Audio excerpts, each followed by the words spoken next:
మనోళ్ళు చూడండి ఎంత తోపులో మనోళ్ళు. 31 లక్షల ఓయో రూమ్స్ బుకింగ్ అంట.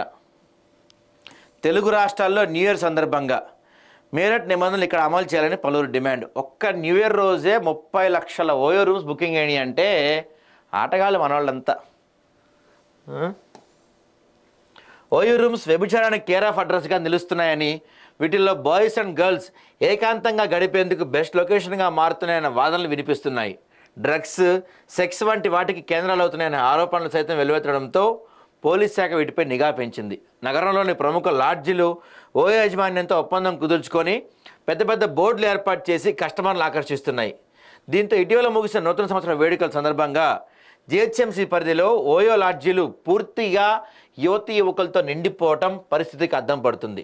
ఆన్లైన్లో రూమ్స్ బుక్ చేసుకుంటున్న యువత గదుల్లో మద్యం, మత్తు పదార్థాలు కూడా విచ్చలవిడిగా సేవిస్తున్నారనే ఆరోపణలు ఉన్నాయి. ఐడి ప్రూఫ్ ఇచ్చి రూమ్లో ఏం చేసినా బయటకు తెలియకుండా పోతుండటంతో ఓయో రూమ్స్ బుకింగ్ కోసం యువత ముందుకు వస్తున్నారు. గదుల్లో ఇద్దరికి మించి మూడో వ్యక్తికి అనుమతించకపోవడంతో వీటి పట్ల యువకులు ఆకర్షితులవుతారని తెలుస్తుంది. కొంతమంది వీటిలో ఇతర రాష్ట్రాల నుంచి సెక్స్ వర్కర్లను తెప్పించి వ్యభిచారం సాగిస్తున్న సంఘటనలను కూడా గత పోలీసుల దాడిలో వెలుగు చూశాయి. అసలు ఎంత హైలైట్ అంటే ఈ ఒక్క న్యూ ఇయర్ రోజే 31 లక్షల బుకింగ్స్ అయినాయి అంట. నూతన సంవత్సరం వేడుకగా తెలుగు రాష్ట్రాల్లో 31.10 లక్షల ఓయో రూమ్స్ను యువకులు బుక్ చేసుకున్నారు. వీటిలో 18 నుంచి 30 ఏళ్ళలోపు యువకులు, పెళ్లిగాని జంటలు గదులు బుక్ చేసుకున్నప్పటికీ యాజమాన్యాలు పట్టించుకోవడం ఆరోపణలు ఉన్నాయి. ఓయో లాడ్జీలు కేవలం పేమెంట్పై మాత్రమే దృష్టి సారిస్తాయి. గదుల కేటాయింపుల్లో అధికంగా జరుపుతున్న అవకాశాన్ని తీసుకొని లవర్స్ బరితెగిస్తున్నారని ఆరోపణలు వెల్లువెత్తున్నాయి. ముఖ్యంగా రైల్వే స్టేషన్లు, బస్ స్టాండ్లు, రద్దీ ప్రాంతాల్లో గదుల బుకింగ్ అధికంగా ఉంటుంది. లవర్స్కు హాట్స్పాట్లు అవుతున్నాయి, డౌటే లేదు అందులో. గతంలో పార్కుల్లో రోడ్ల మీద చేసుకునేవాళ్ళు, ఇప్పుడు ఓయోలు వచ్చేస్తున్నాయి కదా ఈజీగా. హైదరాబాద్ మహానగరంలోని రద్దీ ప్రాంతాల్లో ఏర్పాటు చేసిన ఓయో, ఇతర లాడ్జీలు వ్యభిచార కేంద్రాలకు అడ్డాలుగా మారుతున్నాయని పోలీసులు గుర్తించారు. పలుసార్లు వీటిపైన దాడులు కూడా చేశారు. మోరల్ ట్రాఫిక్ యాక్ట్ కింద కేసులు నమోదు చేస్తున్నా వారిలో మార్పు రావట్లేదు, రాదు కూడా.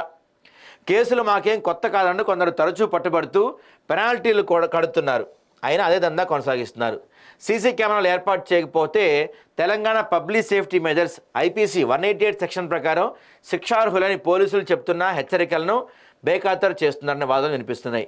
దేశంలో ఎక్కడి నుంచైనా రూమ్స్ బుక్ చేసుకునే అవకాశం ఉండడంతో ఓయో వ్యాపారం 3 పూలు 6 కాయలుగా హ్యాపీగా జరుగుతుంది. నిబంధనలు కఠినతరం, నిబంధనలు అయితే గట్టిగానే ఉంటాయి, కానీ ఎవడు ఫాలో అవుతాడు వాటిని? ఎవడు ఫాలో అవడు, ఎవడు పట్టించుకోడు కూడా. ఆన్లైన్ ద్వారా బుకింగ్స్ చేసుకోవటం, ప్రవేశ సమయంలో కేవలం గుర్తింపు కార్డు చూపితే అనుమతించడం వంటివి జరుగుతూనే ఉండడంతో యువకులు శృంగారానికి అడ్డు అదుపు లేకుండా పోయిందన్న టాక్ వచ్చింది. దీంతో ఓయో యాజమాన్యం ఇటీవల నిబంధనలు కఠినం చేసి ప్రకటించింది. ఓయో కొత్త చెక్-ఇన్ పాలసీ ప్రకారం ఇకపై పెళ్లి కాని జంటలకు గదులు అద్దెకి ఇవ్వరు. ఇకపై ఆన్లైన్ లేదా ఆఫ్లైన్ రూమ్స్ బుకింగ్ చేసుకునే సమయంలో రూల్స్ ఖచ్చితంగా పాటించాల్సి ఉంటుంది.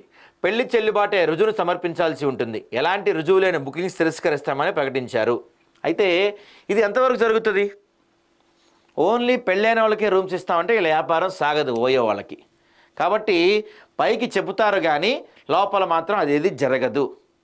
ఒరే హైదరాబాద్లో జనాలు ఎంతమంది ఉన్నారు? ఒక్క న్యూ ఇయర్ రోజే 31 లక్షల మంది ఓయో రూమ్స్ బుకింగ్ చేసుకున్నారంటే మీ ఇల్లు ఏమి లేవా? అందరూ ఓయోల మీద పడ్డారు. 31 లక్షల బుకింగ్సా? ఏం చేయాలి వీళ్ళని? తల్లిదండ్రులు పట్టించుకోవట్లేదు, ఎక్కడ వీళ్ళకి ఎటువంటి నియంత్రించే వాళ్ళు ఎవరు లేరు, అడ్డు అదుపు లేదు.